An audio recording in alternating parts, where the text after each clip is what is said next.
ಕುಮಾರಣ್ಣವರು 25 ವರ್ಷದ ಹಿಂದೆ ದುಡ್ಡು ಕೊಟ್ಟು ಜಮೀನು ತಗೊಂಡ್ರೆ ಅದ್ರ ಮೇಲೆ ಅವರು ಗೋಮಾಳ ಬರೆಸ್ಕೊಂಡಿದ್ದಾರೆ, ಸುಳ್ಳು ರೆಕಾರ್ಡ್ ಮಾಡಿಸಿದ್ದಾರೆ, ಹರಿಜನ ಜಮೀನನ್ನು ಬರೆಸ್ಕೊಂಡಿದ್ದಾರೆ. ಅವ್ರ ಮೇಲೆ ಕೇಸ್. ರೇವಣ್ಣವರು ಅವರ ಮಕ್ಕಳನ್ನ ಮುಗಿಸ್ಬೇಕು. ಯಾಕೆ ಈ ಜಿಲ್ಲೆನಲ್ಲಿ ಜಿಲ್ಲಾ ಪಂಚಾಯತಿ, ಡೈರಿ, ಜಿಲ್ಲಾ ಬ್ಯಾಂಕು, ಇವತ್ತು ಯಾವುದೇ ಸಂಸ್ಥೆಗಳಿರಲಿ ಅವೆಲ್ಲವನ್ನ ನಿಮ್ಮೆಲ್ಲರ ಬೆಂಬಲದಿಂದ ಪ್ರತಿಯೊಂದು ಜಾತಿಗೆ, ಪ್ರತಿಯೊಂದು ಸಮುದಾಯಕ್ಕೆ ಅವರಿಗೆ ಶಕ್ತಿಯನ್ನು ಕೊಟ್ಟು ಅವ್ರನ್ನ ಗೆಲ್ಲಿಸ್ಕೊಂಡು ಬರೋದ್ರ ಮುಖೇನ ಈ ಜಿಲ್ಲೆಯಲ್ಲಿ ಜಾತ್ಯತೀತ ಜನತಾದಳ ಪ್ರಬಲವಾಗಿದೆ. ಇದನ್ನು ಮುಗಿಸ್ಬೇಕು. 2 ಕಾರ್ಯಕ್ರಮ, 2 ನನಗೆ ಆನಂದ. ನಿನ್ನೆ ಡಯಾಲಿಸಿಸ್ ಮಾಡಿದ್ರು, ಆನಂದ. ನಾನು ನೋಡಿದೆ ಜನ, ನನ್ನ ಕಣ್ಣು ಕುಕ್ಕುವ ರೀತಿಯಲ್ಲಿ ಈ ಸಭೆಗೆ ರಾಜ್ಯದ ಮೂಲೆ ಮೂಲೆಯಿಂದ ನೀವೆಲ್ಲ ಬಂದಿದ್ದೀರಿ. ಇವತ್ತು ಒಂದು ಮೆಸೇಜ್ ಅನ್ನು ಕೊಟ್ಟಿದ್ದೀರಿ. ಆ ಮೆಸೇಜ್ ಏನು? ಯಾರು ಆಡಳಿತ ನಡೆಸ್ತಾ ಇದ್ದಾರೋ ಅವರಿಗೆ ನಿಮ್ಮ ಆಟ ನಡೆಯೋದಿಲ್ಲ. ನಾವು ಇದ್ದೇವೆ. ಕುಮಾರಸ್ವಾಮಿ ಅವರಿಂದ, ರೇವಣ್ಣವರಿಂದ ನಾವು ಇದ್ದೇವೆ, ಬದುಕಿದ್ದೇವೆ. ನಾವು ನಿಮ್ಮನ್ನ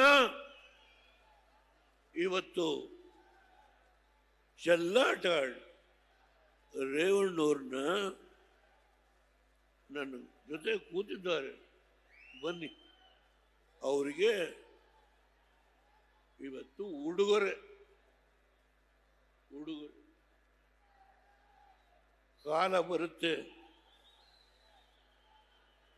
ಕಾಲ ಬರುತ್ತೆ. ಈ ಮಾತನ್ನ ಹೇಳುವಾಗ ನನಗೆ ದೈವದಲ್ಲಿ ನಂಬಿಕೆ ಇದೆ. ಕಾಲ ಬರುತ್ತೆ, ಕಾಯಿರಿ, ಸ್ವಲ್ಪ ಕಾಯಿ. ಹಾಸನ ಜಿಲ್ಲೆಗೆ ಕುಮಾರಸ್ವಾಮಿ ಏನೇನು ಮಾಡಿದ್ರು, ಅದನ್ನು ಯಾವ ರೀತಿ ಕೆಲವು ಅಭಿವೃದ್ಧಿ ಕಾರ್ಯಕ್ರಮಗಳಿಗೆ ಕಂಟಕ ಆಯಿತು, ಅದೆಲ್ಲರ ವಿವರಣೆಯನ್ನ ನಾನು ಹೇಳಲಿಕ್ಕೆ ಹೋಗಲ್ಲ. ಏರ್ಪೋರ್ಟ್ ಅದರ ಸ್ಥಿತಿ ಏನಾಗಿದೆ ಚರ್ಚೆ ಬೇಡ. IIT 1080 ಎಕರೆ ಕುಮಾರಸ್ವಾಮಿಯವರು ಅವ್ರ ಕಾಲದಲ್ಲಿ ನೋಟಿಫೈ ಮಾಡಿಸಿದ್ರು.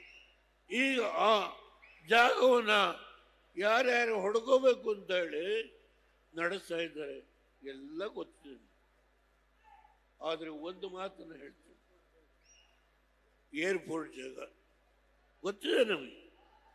ಆದರೆ ಒಂದು ಯಾವ ನರೇಂದ್ರ ಮೋದಿಯವರ ಬಗ್ಗೆ ಅವತ್ತು ಬಿ ಟೀಮ್ ಅಂತ ಹೇಳಿದ್ರು ದೇವೇಗೌಡರನ್ನ, ಅದೇ ದೇವೇಗೌಡ ಯಾವ ಬಿ ಟೀಮ್ ಅಂತ ಹೇಳದಂತ ಭಾರತೀಯ ಜನತಾ ಪಾರ್ಟಿ ಜೊತೆಗೆ NDAನಲ್ಲಿ ಪಾಲುದಾರರಾಗಿ ನಾವು ಅಧಿಕಾರವನ್ನು ನಡೆಸ್ಕೊಳ್ತಾ ಇದ್ದೀವಿ. ಈ ಜಿಲ್ಲೆಗೆ ಇನ್ನೂ ಆಗಬೇಕಾದ ಕೆಲಸ ಬಹಳ ಇದೆ. ನನಗೆ ಸಮಾಧಾನ ಇಲ್ಲ.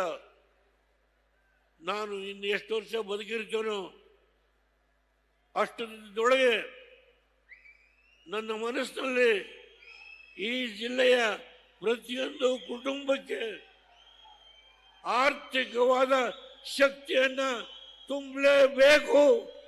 ಈ ಒಂದು ಪ್ರತಿಜ್ಞೆ ಮಾಡಿದ್ದೀನಿ. ಯಾವ ಮೆಗಾ ಡೈರಿ ಆಗ್ತಾ ಇದೆಯೋ 900 ಕೋಟಿ ರೂಪಾಯಿದು ಮೆಗಾ ಡೈರಿ. ನರೇಂದ್ರ ಮೋದಿ ಅವರು ಬರಬೇಕು.